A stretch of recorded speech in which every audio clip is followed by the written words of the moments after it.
Let's look at finding the average value of the function between -1 and 2. We'll start with the formula for average value. That is 1 divided by b minus a times the integral from a to b f of x dx. 1 divided by 2 minus -1 will become plus 1. Integral from -1 to 2 of 3x squared plus 8x dx.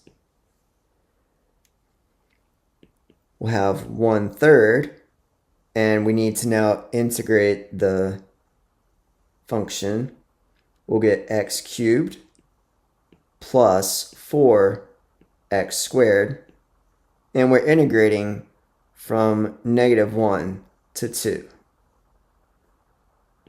That is 1/3 times, if we plug in those limits, we'll get 8 plus 16 minus, plugging in the -1, we'll get -1 plus 4.